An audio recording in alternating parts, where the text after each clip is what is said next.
Evening, everybody. How you doing? Before we get started, as you may already know, a major shift in Moto America became real over the offseason. We all knew the writing was on the wall a few months ago with Superbike champion Cam Beaubier stepping away from the Tytler Cycle BMW program and lining up a move to Ducati. But now the full weight of this transition is starting to hit the paddock with just a few weeks to go before we roll into Daytona in March. Beaubier isn't just changing teams. He's stepping off the factory BMW and onto the full factory-supported Warhorse HSBK Ducati, relationship capable of reshaping the entire 2026 championship. We saw that incredible three-way battle at the Moto America finale at New Jersey in 2025 between BMW, Ducati, and Yamaha. Now the champ jumps off the Ducati as Josh Herrin moves to Rahal's Supersport team. Rahal Supersport Championship contender PJ Jacobsen steps up to Superbike, and Cam Petersen moves over to the Wrench Ducati Superbike team, riding last year's Warhorse HSBK machinery. So that'll be interesting. It's already proven machinery. They don't have to test it. He just needs to go ride it. But Beaubier is a proven champion on a proven platform, and with a grid that suddenly looks very different than it did one season ago, you can bet we're going to see some sparks. Some moves everyone expected. There's some surprises, but now it's all official, and it stands as one of the biggest storylines of the year. We'll break it all down right after this. Huge shout out to our partners who power the show every week: AMSOIL, the Power Sports Store, Globetrotter Insurance Group, Two Brothers Roundhouse, and of course, our boy Flo over at 2 a.m. Tacos. And one more thing, we're actually gearing up for live shows at Daytona Bike Week this year. So Bike Week 2026 can feature your brand logo, your products. So we're actively looking for sponsors to join us on site in Daytona Beach. We have a lot lined up, a lot of live shows coming to you from different places down there. So it's a great opportunity to be a part of all that. And we're going to have a lot of interaction with teams, riders, and fans down there. So a great opportunity. If that's something that's interesting to you, leave us a message, put a comment down below, but make sure you contact us. Call us, email us, message us so that we know it together for you. We'll make it happen. We'll make it valuable for you. So let's reach out and let's talk about that. Welcome back to Exhaust Noise, your weekly blast for everything fast on two wheels. I'm your host, Kenny Abbott, and you're watching Exhaust Noise on CVN, Cycle Vision Network. It's in the 2026 season. The world of motorcycle racing is all making noise in the paddock. As we talked about, Moto America is reshuffling the deck with Beaubier's blockbuster move over to Ducati. The World Superbike team are firing off early warning shot at Jerez. Moto-GP is unveiling new liveries, and it's Fashion Week in Milan. And British Superbike is locking in its 2026 grid for some big name moves. So stick with us here. We move over to stateside. We look at the Supercross that wrapped up a wild night last weekend in San Diego as the Red Bull KTM racer Eli Tomac is perfect through 2 rounds. His teammate Jorge Prado has had a bad night. Hunter Lawrence is knocking on the door, and Ken Roczen is keeping the pressure high as we head back into Anaheim 2, which is going to happen this evening. 26 stories. One fast-moving show. Let's get into this week's noise. 26 and 26. Segment 1 will be Moto America and Industry Pulse, as we are sponsored by AMSOIL, one of our new sponsors. Segment 1 is brought to you by AMSOIL, the choice of riders who demand maximum performance and protection. From the street to the track, AMSOIL keeps your engine running strong. So Beaubier jumps over to Ducati for 2026. Cam Beaubier moves to the Warhorse HSBK Ducati, is one of the biggest Moto America shifts in the last few years. After stepping away from the Tytler Cycle BMW program, the multi-time champion now joins another proven platform with a championship-winning pedigree. Ducati gains a title favorite, and the entire Superbike shifts around him. Warhorse HSBK also expands to 2 riders, with Beaubier joining the team. Warhorse HSBK Ducati also expands to a 2-rider lineup in 2026. The additional seat strengthens Ducati's presence in Moto America and gives the team more data, more development, and more firepower as they chase another Superbike crown. All that being said, the wrench racing team acquires ex-Warhorse Ducati machinery. So the Wrench Racing steps up in a big way and acquires last year's Warhorse HSBK Ducati Superbikes for Cam Petersen to ride. These machines are already proven winners, and they will move instantly to elevate Wrench's racing competitiveness heading into this season. Expect them to be a consistent threat inside the top 10, with Cam's father and former pro racer Robbie Petersen joining him as his crew chief. So in my recollection, this is the first time in Moto America racing anyway that his father, Robbie Petersen, a legend in his time, will actually be joining Cam as his crew chief. So that'll be fun. Both of them on the Wrench Ducati team. So that should be pretty fun. I remember seeing Robbie Petersen on GP 500s back in the day, riding for Kenny Roberts. Just so cool. What's next? Tytler Racing will exit the Superbike class. So after several strong seasons, Tytler Cycle Racing officially steps away from the Superbike class. Their departure opens up a major gap in the paddock and frees riders and crews to shift into different programs.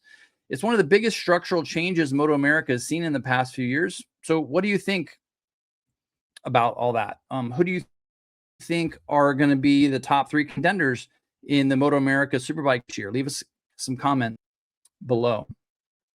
And do you see Tytler Cycle moving into any other classes? They ran a Supersport program a couple years ago. Kayla Yakov and Stefan Mason, Kawasaki's for them. They've got Hank Vosberg riding the Cup bike. So who do you see as anything Tytler Cycle will stick around and still field some team paddock?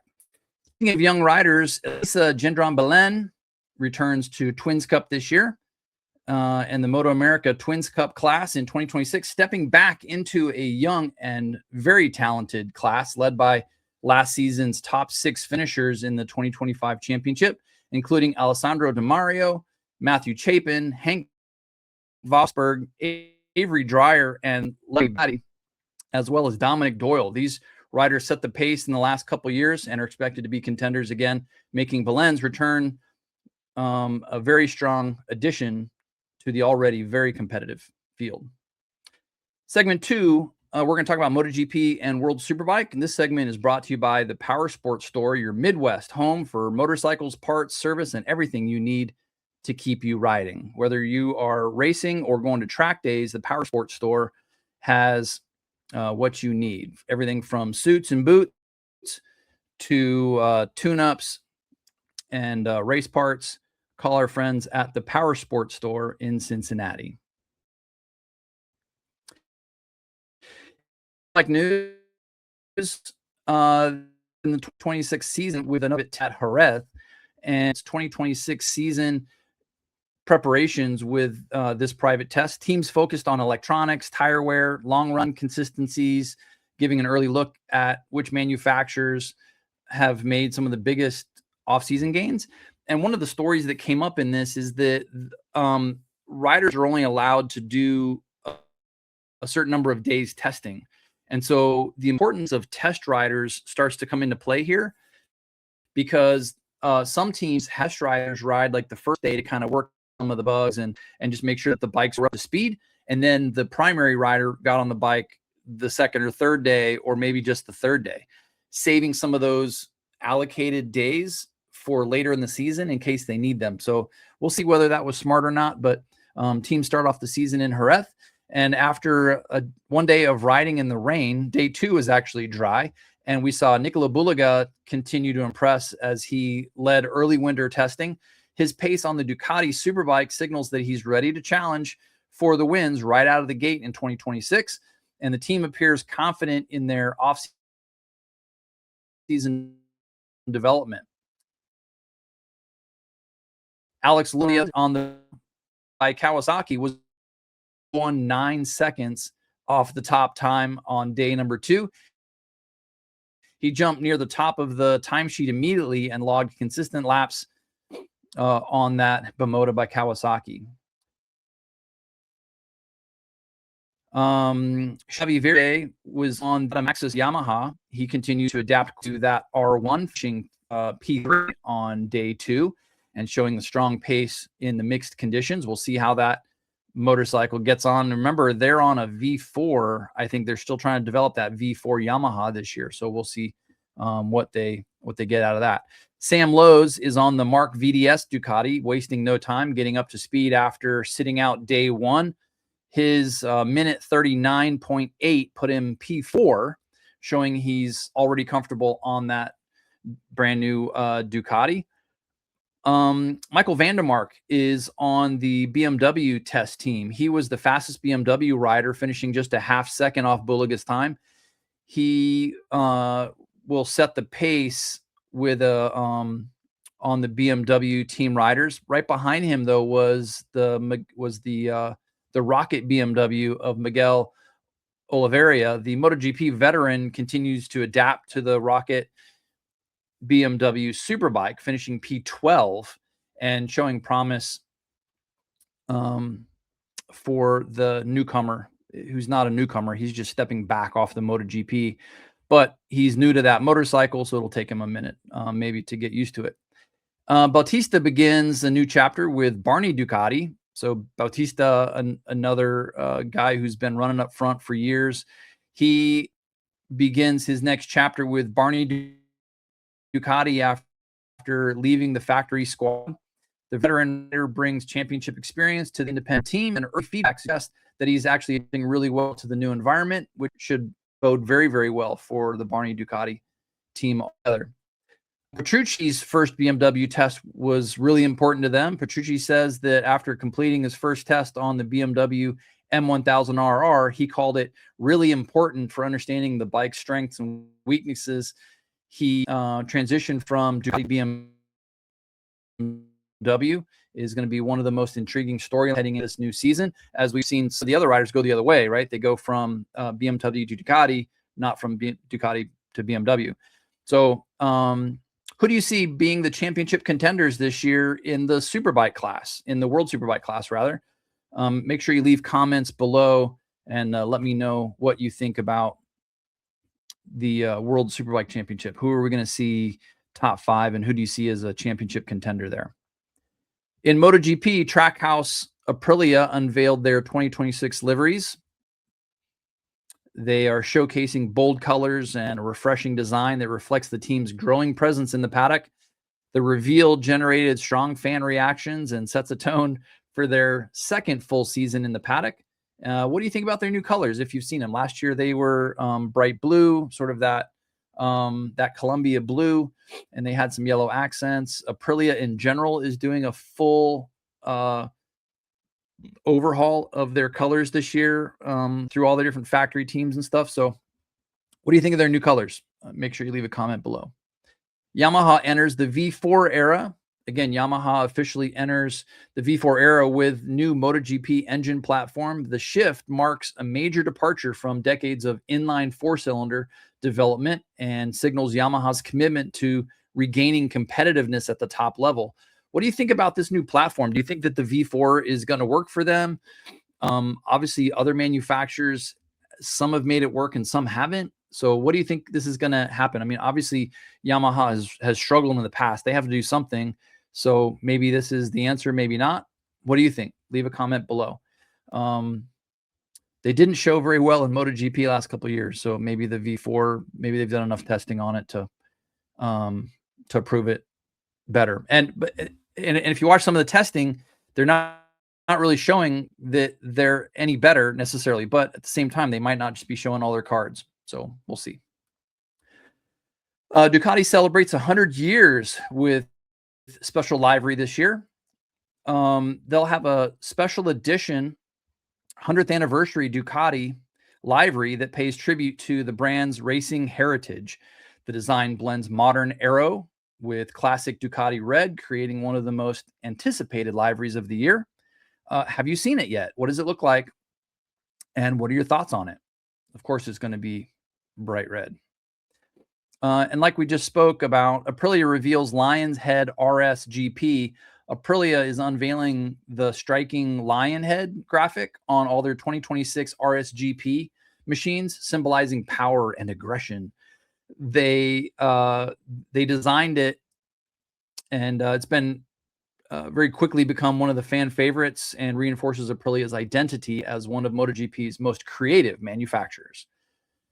The VR46 Ducati team goes back to their bold yellow and black graphics, so they'll return to their roots with bold yellow and black livery reminiscent of the Valentino Rossi iconic colors. The design is a standout on the grid and reinforces the team's unique identity.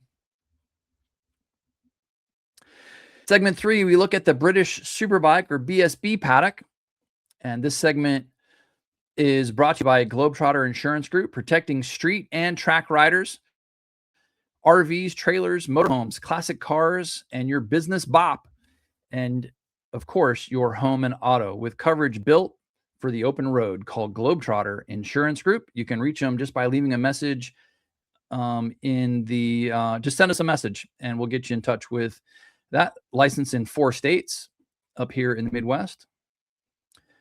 On to BSB. Carol Nash replaced the Bennett's in BSB. So Carol Nash Insurance steps in and replaces Bennett's as the new title sponsor for the British Superbike Championship, replacing Bennett's. The partnership brings fresh investment and marketing energy to one of the world's most competitive national series. Bradley Perry will join the Macadam Triumph team for the 2026 BSB season. The move pairs a rising talent with factory-supported program, and expectations are very high for this consistent top 10 finisher. Luke Hedger stays with the Whitecliff CDH racing team, so returning to Whitecliff CDH racing for another season. This will give the team some stability and continuity. Hedger's experience and consistency makes him a valuable asset to the team as he continues to develop that Superbike package. The Honda BSB confirms the 2026 lineup. So Honda Racing UK has finalized its 2026 BSB team, keeping a strong mix of veteran leadership and young talent. The team is optimistic after positive off-season testing and aims to return to regular podium contention. Ryan Vickers will return along with Jason O'Halloran, the reigning World Endurance Champion, who returned to BSB with a Honda team that is very bringing 28 BSB wins and championship level experience. So that'll be great for them. Glenn Irwin returns to the Northwest 200, so that'll be exciting. Where he has been dominant in years, fans are eager to see if he can continue his winning streak on the legendary Northwest 200 street circuit.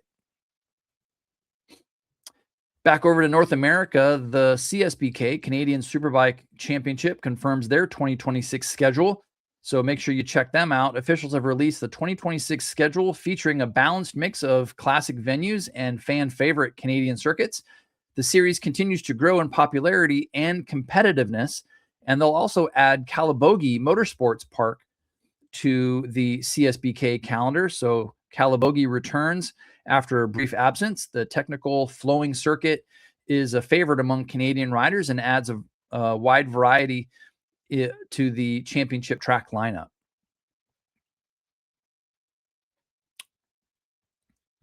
Thanks to Two Brothers Roundhouse, where they have great food, great drinks, and a perfect place for riders to gather. Don't forget about their weekly entertainment. Come see your favorite band and have your favorite beverage at Two Brothers Roundhouse right here in Aurora, Illinois. To Supercross and off-road action, Eli Tomac wins San Diego. He goes 2 for 2. Eli Tomac continues his dominant start to the 2026 season with another win at San Diego. His speed, control, and racecraft make him the early championship favorite as the series heads back to Anaheim. Hunter Lawrence, however, equals career best finish. Hunter Lawrence delivered a strong performance in San Diego, matching his career best Supercross finish. His confidence is growing, and he's emerging as a consistent podium threat. Ken Roczen was consistent with his second and third place finishes. Roczen consistent remains one of the biggest storylines of the season, with a second in the opening rounds. He's keeping the pressure on Tomac and staying well in the title hunt. So Tomac leads the standings heading into Anaheim 2 tonight with 2 wins in 2 rounds. And Tomac leads the 450 Supercross standings heading into tonight's race. His early podium and momentum puts the rest of the field on notice as the championship begins to take shape for the Red Bull KTM team. Stop, as I mentioned, is tonight, the 24th at Anaheim 2. Series returns to Angel Stadium, Anaheim 2, traditionally of the season, which is why they run 3 races there. And riders and teams will be looking to establish a rhythm to correct early mistakes and maybe intensify the championship a little bit. Let's go through the top 10 standings in the 450 class after 2 rounds. It's Tomac who leads with 50 points. Ken Roczen only 8 points back. Hunter Lawrence with 40 points. So the top 3 is Eli Tomac at 50, Ken Roczen at 42, Hunter Lawrence at 40. And then Chase Sexton and Justin Cooper are tied with 32 points apiece for 4th and 5th. Cooper Webb is in 6th. Jason Anderson is 7th. Aaron Plessinger all the way back in 8th. And then Jorge Prado, the Red Bull KTM teammate of Eli Tomac, who got 3rd in the first race, slides all the way back to 9th in the points heading into round 3. And then rounding out the top 10 is with 26 points is Joey Savadny. Shout out to our friends at Road America.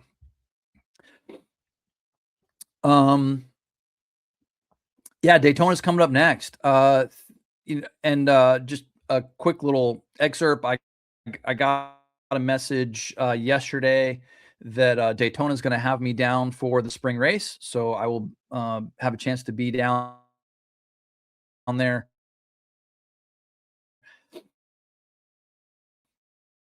And help with the announcing duties, Daytona International Speedway during.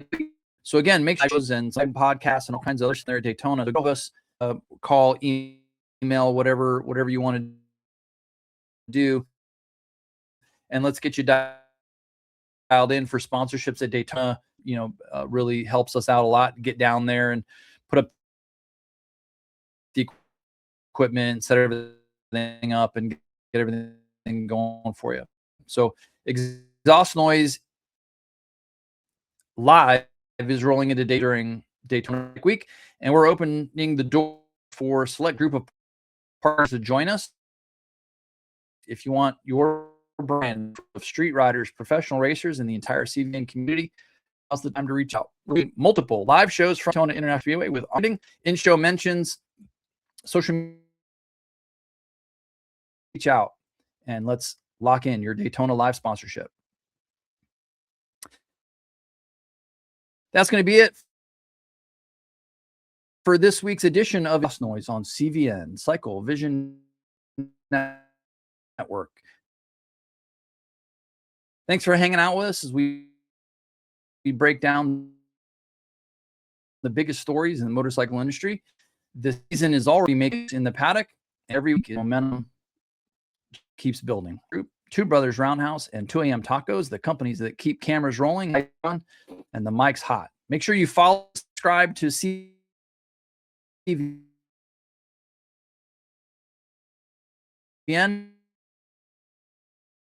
Cycle Vision Network across all social media platforms, so you never miss an episode, live stream, or breaking news drop. Keep making news, everybody.